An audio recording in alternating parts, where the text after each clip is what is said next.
Hello friends. आज से हम 5th से 10th तक जो मैथमेटिक्स का सिलेबस है महाराष्ट्र स्टेट बोर्ड का, जो हमें मराठी, सेमी और इंग्लिश इन तीनों मीडियम में मिलता है, उसको हम कवर करने वाले हैं। ये वीडियो सिर्फ मराठी के या फिर सेमी के या फिर ऐसे इंग्लिश मीडियम के बच्चों के टारगेट लेकर नहीं बनाया गया है। ये उन सभी बच्चों के लिए जो दिल से सीखना चाहते हैं, और इनमें जो लैंग्वेज यूज़ होगी वो हिंदी और इंग्लिश होगी, जिसे आप आसानी से समझ पाओगे। ठीक है, तो शुरू करते हैं। हमारा फर्स्ट टॉपिक स्टैंडर्ड 5th का रोमन न्यूमेरल्स। Roman numerals. एक बात हमेशा याद रखना कि जब भी आप कोई भी सब्जेक्ट या फिर कोई भी टॉपिक पढ़ रहे हो, तो सबसे पहले उसका जो नाम है, उस नाम की मीनिंग क्या है, उस नाम की मीनिंग समझ के लेना। जब आप उस नाम की मीनिंग समझ के लेते हो तो आपको ये समझ में आता है कि हमें आगे इस पूरे टॉपिक में क्या पढ़ना है और उसका हमें आगे फ़ायदा क्या होगा। ठीक है, तो हमारे टॉपिक का नाम है रोमन न्यूमेरल्स।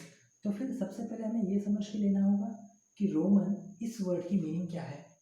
हमने आमतौर पर रोमन रेंस, ये WWE का जो सुपरस्टार है, उसके बारे में सुना होता है। तो क्या वो रोमन और ये रोमन एक है? नहीं। तो क्या डिफरेंस है? तो ये जो रोम नाम है, ये जो यूरोप में एक कंट्री है रोम, उस रोम कंट्री में जो पुराने समय में जो न्यूमेरल्स यूज़ किए जाते थे, उन न्यूमेरल्स की पढ़ाई हम इस टॉपिक में करने वाले हैं। रोमन, ये लफ्ज़ रोम इस कंट्री के नाम से लिया गया। रोम इस कंट्री के नाम से लिया गया। हमने नंबर्स ये वर्ड तो पढ़ा था, लेकिन न्यूमेरल्स इसकी मीनिंग क्या होती है? न्यूमेरल्स ये सिर्फ नंबर्स का एक फैंसी नेम है। न्यूमेरल्स की मीनिंग होती है ऐसे सिंबल्स जो नंबर डिनोट करते हैं। अब ऐसे सिंबल्स जो नंबर्स डिनोट करते हैं, इसकी मीनिंग क्या होती है? देखिए, अगर मैंने यहाँ पर 4 गेंदें निकाली, तो आपके माइंड में, आपके दिमाग में कौन सा नंबर आएगा? 4। ये इंग्लिश में नंबर आएगा, मराठी में 4। सही है।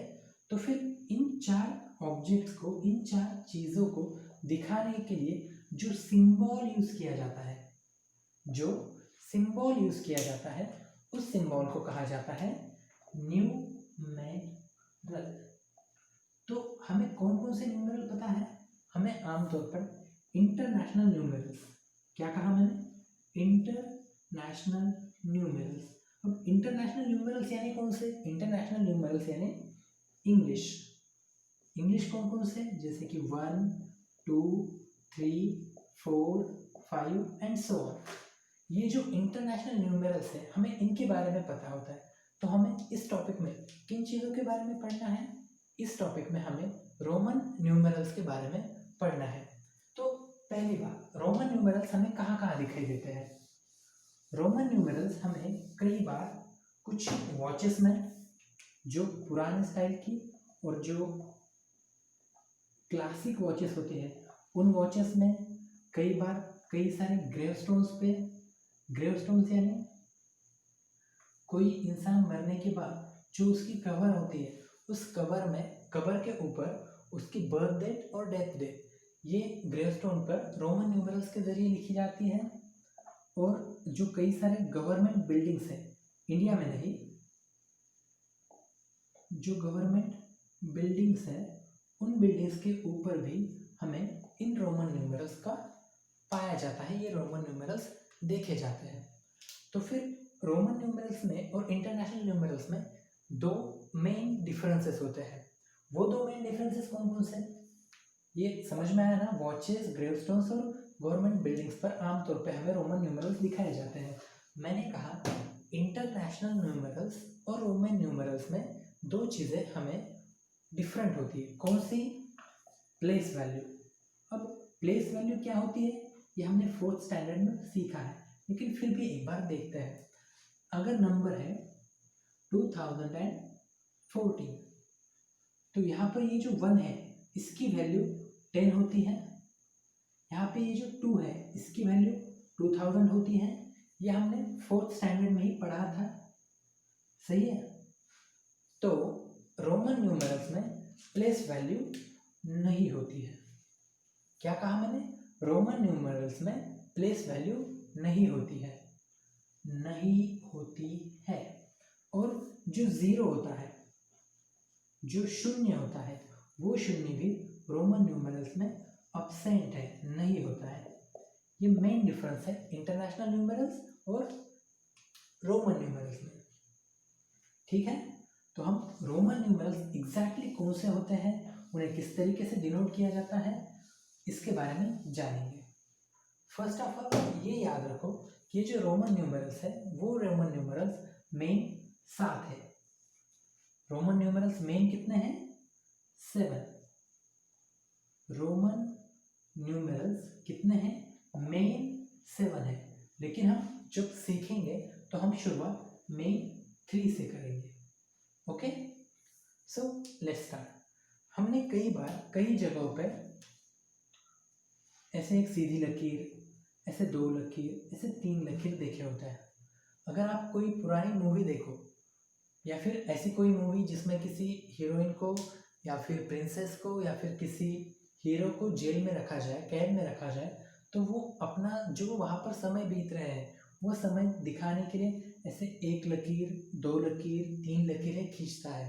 तो फिर हमें सीधी तरीके से पता चलता है ये जो लकीर है वो एक उंगली को या फिर उस लाइन को डिनोट करती है, दिखाती है। इसकी मीनिंग होती है 1। 2 लकीरें या फिर 2 उंगलियां, उसकी मीनिंग होती है 2। 3 लकीरें या 3 उंगलियां, उसकी मीनिंग होती है 3। तो फिर रोमन न्यूमेरल्स में भी सेम इसी तरीके से इसे डिनोट किया जाता है, लेकिन सिर्फ फर्क इतना है, ऊपर और नीचे ऐसी हॉरिजॉन्टल लाइन खींची जाती है जिसके वजह से वो आई के जैसे दिखता है। तो ये जो रोमन न्यूमेरल है, ये जो सिंबल है, ये किस सिंबल किस नंबर के लिए यूज किया जाता है? 1। ओके, बात समझ में आई? ये जो रोमन न्यूमेरल है, न्यूमेरल की मीनिंग होती है सिंबल, ये सिंबल 1 इस नंबर के लिए यूज किया जाता है। ओके, अब सेकंड, मैंने कहा मेन 7 है, उसमें से हम पहले 3 सीखेंगे। अब मुझे बता, अपने हाथ को, अपने हैंड को कितने फिंगर्स होते हैं, कितनी उंगलियां होती हैं? 5। तो अगर हम अपनी हाथ की शैडो देखें तो क्या वो हमें वी के आकार की दिख रही है, वी के शेप की दिख रही है? तो फिर जो अपना हाथ है, रोम के जो लोग थे वो अपने हाथ के 5 उंगलियों को जब डिनोट करते थे तो वो उसे लिखने के लिए जो सिंबल यूज करते थे वो होता था वी। तो फिर ये जो सिंबल है, इस सिंबल की मीनिंग होती है 5। इस सिंबल की मीनिंग क्या होती है? 5। देखो, सीधी लकीर 1, 5 जो अपने हाथों का शेप आ रहा है वी शेप, इस वजह से उसकी मीनिंग होती है 5। तो जब अपने दोनों हाथों की हम उंगलियां लेते हैं तो दोनों हाथों की उंगलियां होती है 10। अगर हम इसे इस तरीके से रखें तो ये ऊपर का वी और ये नीचे वाला वी, तो 2 वी बन गए। तो फिर एक ऊपर वी और एक नीचे वी, तो ये बन गया 10। लेकिन ये जो ऊपर नीचे जो वी है, इसका शेप किसके जैसे दिख रहा है? एक्स के जैसे। तो पहले ये याद रखो कि ये आई, वी और एक्स ये इंग्लिश से नहीं लिए गए हैं, ये हमने इंग्लिश से नहीं लिए हैं, ये हमने लिए हैं रोमन न्यूमेरल्स अपने शैडो के बेसिस पे और इन उंगलियों के बेसिस पे, इन फिंगर्स के बेसिस पे। क्या आपको ये समझ में आया? Okay, very good. Now let's move to the next point. अब ये रोमन न्यूमेरल्स जिस तरीके से लिखने हैं, किस तरीके से लिखने हैं, इसके कुछ रूल्स है। मेन 4 रूल्स है। उन 4 रूल्स को जानते जानते हम सीखेंगे कि उन्हें हम किस तरीके से लिख सकते हैं। तो रूल नंबर 1, हम आई यानी 1 और एक्स को मैक्सिमम 2 से 3 बार रिपीट कर सकते हैं। क्या कहा मैंने? आई और एक्स को मैक्सिमम 2 से 3 बार रिपीट कर सकते हैं। अब इसकी मीनिंग क्या है? हम आई को 1 बार लिख सकते हैं, 2 बार लिख सकते हैं, maximum 3 times. Okay, sorry, maximum 3 times 2 बार लिख सकते हैं या फिर 3 बार लिख सकते हैं। एक्स को मैक्सिमम 1 बार, 1 टाइम, 2 टाइम और 3 टाइम। ओके, तो फिर आई 1 टाइम है, आई 2 टाइम है, आई 3 टाइम है, एक्स 1 टाइम्स 2 टाइम्स 3 टाइम्स, तो इसकी मीनिंग क्या होती है? तो ये हमेशा याद रखो, जब ये नंबर, यही रूल नंबर 2 है, जब ये नंबर उसके साथ सेम नंबर को, सेम सिंबल को, सेम न्यूमेरल से जोड़ा जाता है तो उसे ऐड किया जाता है। मतलब ये 1 है और ये भी 1 है, 1 + 1 2, यहाँ पर ये 1 है, उसके बाद वाला 1 है, उसके बाद वाला 1 है, तो 1 + 1 + 1 3। Okay, getting my point. ना यहाँ देखिए x है, x की मीनिंग होती है 10, यहाँ पर 2 बार x है, 10 + 10 यानी 20, यहाँ पर 3 बार 10 है, सॉरी x है, 10 + 10 + 10 = 30। ये बात आपको समझ में आ रही है? देखिए i और x को मैक्सिमम 3 टाइम्स रिपीट किया जा सकता है, जिसकी मीनिंग क्या होती है? उन्हें ऐड किया जा रहा है। ओके, समझ रहे हो? i और x को मैक्सिमम 3 टाइम्स रिपीट किया जा रहा है, इसका मतलब क्या आप v को 3 टाइम्स या फिर 2 टाइम्स रिपीट कर सकते हो? कभी भी नहीं। ये बात याद रखो, हम सिर्फ और सिर्फ i और x को 3 टाइम्स मैक्सिमम रिपीट कर सकते हैं, लेकिन v को हम रिपीट नहीं करेंगे। We can't repeat v। Okay, तो फिर क्यों नहीं रिपीट कर सकते? देखो v और v ऐसा लिखा है, तो अपना रूल क्या है? ऐड करो 5 + 5, लेकिन 5 + 5 को डिनोट करने के लिए हमारे पास पहले सिंबल है x, तो फिर क्या हम 2 बार v भी लिखेंगे? कभी नहीं। Okay, getting my point? समझ में आ रहा है? ठीक है, ये हो गया फर्स्ट रूल, i और x को मैक्सिमम 3 टाइम्स रिपीट किया जाएगा। और सेकंड रूल, जब वो एक के बाद एक कॉन्जिक्यूटिवली रिपीट किए जाएंगे तो उनकी एडिशन होके नंबर बनेगा। क्या दोनों रूल आपको समझ में आ गए? Okay, let's move to third point. Third rule, जो थर्ड रूल है वो हमें 1, 5, 10 इनके जो बीच के नंबर है उन नंबर्स को किस तरीके से लिखना है उसके बारे में बताता है। ओके, सो देखिए रूल नंबर 3। तो रूल नंबर 3 हमें बताता है कि अगर किसी भी लार्ज नंबर, लार्ज से अच्छा बिगर नंबर कहेंगे, बिगर नंबर के बाद स्मॉलर नंबर आए तो हमें उसे ऐड करना है। क्या कह रहा हूं मैं? If smaller number comes after a bigger number, smaller number bigger number, ये क्या कह रहा हूं मैं? Okay okay, just try to understand. I, V और एक्स, इनमें सबसे बड़ा कौन है? एक्स है। एक्स से छोटा कौन है? वी है। वी से छोटा कौन है? आई है। तो मैंने कहा बिगर नंबर के बाद स्मॉलर नंबर आए, इसका मतलब v के बाद i आए या फिर x के बाद v आए, तो क्या होगा? तो इन दोनों नंबर्स की एडिशन होगी। देखिए ध्यान से देखिए, क्या कह रहा हूं मैं? बिगर नंबर के बाद स्मॉलर नंबर आए, तो फिर क्या x के बाद i आया तो भी उसकी एडिशन होगी? हाँ जरूर। क्यों? क्योंकि रूल है बिगर नंबर के बाद स्मॉलर नंबर आए तो उसकी एडिशन होगी। अब किस तरीके से एडिशन होगी? ध्यान दो, v की मीनिंग होती है 5, v की मीनिंग होती है 5, i की मीनिंग होती है 1, 5 + 1 6, x की मीनिंग होती है 10, v की मीनिंग होती है 5, 10 + 5 15, x की मीनिंग 10, i की मीनिंग 1, 10 + 1 11। क्या आपको ये समझ में आया? 100%। vi 6, xv 15, xi 11, यानी बिगर नंबर के बाद स्मॉलर नंबर आए, बिगर नंबर के बाद स्मॉलर नंबर आए तो क्या होगा? एडिशन होगी नंबर्स की। ये समझ में आया? 100%। Okay, to the final and last rule. इस रूल में यही है, सिर्फ उल्टा है। अगर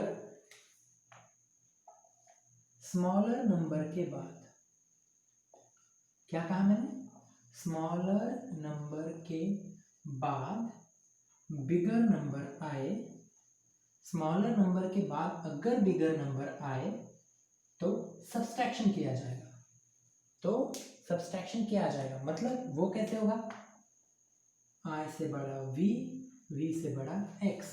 अब देखो स्मॉलर नंबर के बाद बिगर नंबर, मतलब अगर ये i है ये v है, i स्मॉलर नंबर है 1, v बिगर नंबर है 5। अगर ऐसा आया तो क्या होगा, सब्सट्रैक्शन होगा। क्या होगा, सब्सट्रैक्शन होगा। ओके, ध्यान दो, कौन सा सब्सट्रैक्शन होगा, बड़े नंबर में से छोटे नंबर का सब्सट्रैक्शन होगा। i और v में कौन सा बड़ा है, v। क्यों, क्योंकि उसकी मीनिंग होती है 5। Okay, 5 minus 1, sorry 5 minus 1 is equal to 4। समझ गए, ओके गुड। अब आया x i, क्या आया, x i। x की मीनिंग क्या होती है 10, i की मीनिंग क्या होती है 1, 10 minus 1 is equal to 9। Okay, बात समझ गए। फिर अब कई सारे बच्चों के दिल में ख्याल आएगा कि सर क्यों ना हम अब x और v लिख दें। क्यों, x की मीनिंग है 10, v की मीनिंग है 5, 10 माइनस 5 इज इक्वल टू 5। लेकिन आपको ये समझ में रखना है 5 के लिए हम कौन सा न्यूमेरल पहले यूज कर रहे हैं, v। जब हम पहले ही v यूज कर रहे हैं तो क्या हम vx लिखकर फिर से वो 5 बनेगा, नहीं। तो फिर 5 इस तरीके से क्या कोई नंबर बनेगा, कभी नहीं। समझे, क्या है रूल, स्मॉलर नंबर के बाद अगर बिगर नंबर आए तो बिगर नंबर में से स्मॉलर नंबर सब्सट्रैक्ट होगा और नंबर बनेगा iv यानी 4, ix यानी 9। ओके, तो हम एक बार 1 से 10 तक रोमन नंबर लिखेंगे। ओके, ध्यान देना और मेरे साथ लिखने की कोशिश करना। अगर आप मेरे से पहले लिख पाओ तो वेरी गुड, और नहीं लिख पाओ तो कोई बात नहीं, रिवाइज करते रहना। i यानी 1, i का 2 बार रिपीटेशन यानी 2, i का 3 बार रिपीटेशन यानी 3। क्या अब हम i को 4 बार रिपीट करेंगे, नहीं। क्या करेंगे, i v, इसकी मीनिंग हो गई 4। कैसे, v की मीनिंग है 5, i की मीनिंग है 1, 5 में से एक गया 4। कैसे, फोर्थ रूल। ओके, उसके बाद v इज इक्वल टू 5। समझ में आया, 1, 2, 3, 4 और 5। उसके बाद vi, उसकी मीनिंग हो गई 6। कैसे, v यानी 5, i यानी 1, 5 और 1 6। तीसरा रूल, बड़े नंबर के बाद छोटा नंबर, फिर से v i, इसकी मीनिंग हो गई 7। कैसे, 5, ये है 5 और ये है 2, 5 और 2 7। उसके बाद 8, ये 5 और ये 3, 5 और 3 8। उसके बाद 9। तो फिर क्या हम ऐसा लिखेंगे v i v, नहीं, हम ऐसे लिखेंगे क्या, बिल्कुल भी नहीं। ये गलती हमें कभी भी नहीं करनी है। हम क्या लिखेंगे x i, इसकी मीनिंग हो गई 9 और इसकी मीनिंग हो गई x यानी 10। तो आपको ये नंबर समझ में आ गए, ओके वेरी गुड। तो अब ये हो गए 1 to 10, ये हो गए 1 to 10। क्या हम इसके आगे भी बना सकते हैं, हाँ, और वो भी बहुत आसानी से। अब मुझे बताओ, अगर हमें 11 to 20 नंबर्स बनाने हैं तो एक में कितना ऐड करेंगे तो वो 11 बनेगा, 10 ऐड करेंगे तो, सही है। तो फिर एक्स आई, मतलब इसमें कितने ऐड हो गए 10, तो ये क्या हो गया 11, सही है। 2 में कितना ऐड करने हैं 10, तो क्या ये 12 हो गया। 3 में कितना ऐड करने हैं 10, तो क्या ये 13 हो गया। 4 में कितना ऐड करने हैं 10, तो ये 14 हो गया। सेम इसी तरीके से 15, 16, 17, 18, 19 और ओके, क्या आप इस तरीके से आसानी से नंबर बना पाओगे? Very good. आपको सिर्फ 1 to 10 तक समझ के रखना है। जब आप 1 to 10 समझ के रखोगे, आप 11 to 20 और कम से कम 40 तक आसानी से बना पाओगे। 40 के लिए हमें XL ये सिंबल यूज करना पड़ता है। ये सिंबल क्यों यूज करना पड़ता है, वो L की मीनिंग क्या है, और हमने वीडियो की शुरुआत में ही कहा था 7 न्यूमेरल्स है, लेकिन हमने उन 7 में से सिर्फ 3 देखे, 3 देखे, I, V और X। जो बचे हुए 4 है, उन बचे हुए 4 के बारे में हम नेक्स्ट वीडियो में देखेंगे। Thank you.